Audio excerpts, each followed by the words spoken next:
اللہ کے نام سے شروع جو بڑا مہربان نہایت رحم کرنے والا ہے۔ حضرت سیدنا ابو ذر رضی اللہ عنہ حضور نبی کریم صلی اللہ علیہ وآلہ وسلم سے ایک حدیث قدسی روایت کرتے ہیں کہ اللہ پاک نے ارشاد فرمایا: اے میرے بندو، میں نے ظلم کو اپنے آپ پر حرام کیا ہے اور تمہارے آپس میں بھی ظلم کو حرام فرما دیا، لہذا ایک دوسرے پر ظلم نہ کرو۔ اے میرے بندو، تم سب رستے سے بھٹکے ہوئے ہو سوائے اس کے جس کو میں ہدایت دوں، لہذا مجھ سے ہدایت مانگو، میں تمہیں ہدایت دوں گا۔ اے میرے بندو، تم سب کے سب بھوکے ہو سوائے اس کے جسے میں کھلاؤں، لہذا مجھ سے کھانا مانگو، میں تمہیں کھلاؤں گا۔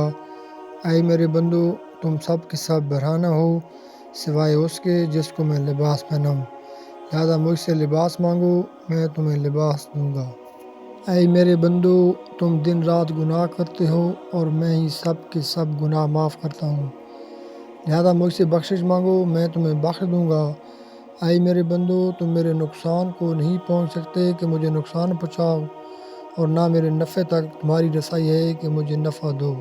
اے میرے بندو، اگر تمہارے اگلے پچھلے انسان اور جن تمہارے سب سے بڑے پرہیزگار شخص کے دل جیسے ہو جائیں تب بھی میری بادشاہت میں کچھ بڑھا نہیں سکتے۔ اے میرے بندو، اگر تمہارے اگلے پچھلے انسان اور جن تم میں سے سب سے بڑے بدکار کے دل جیسے ہو جائیں تو بھی میری بادشاہت میں کچھ کمی نہیں کر سکتے۔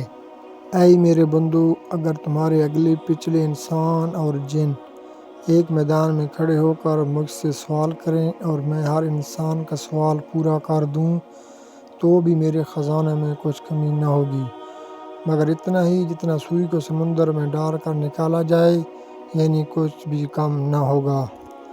اے میرے بندو، تمہارے اعمال میرے شمار میں ہیں، میں تمہیں ان کا پورا پورا بدلہ دوں گا، لہذا جو بھلائی پائے وہ اللہ پاک کا شکر ادا کرے، اور جو اس کے علاوہ پائے تو وہ اپنے آپ ہی کو ملامت کرے۔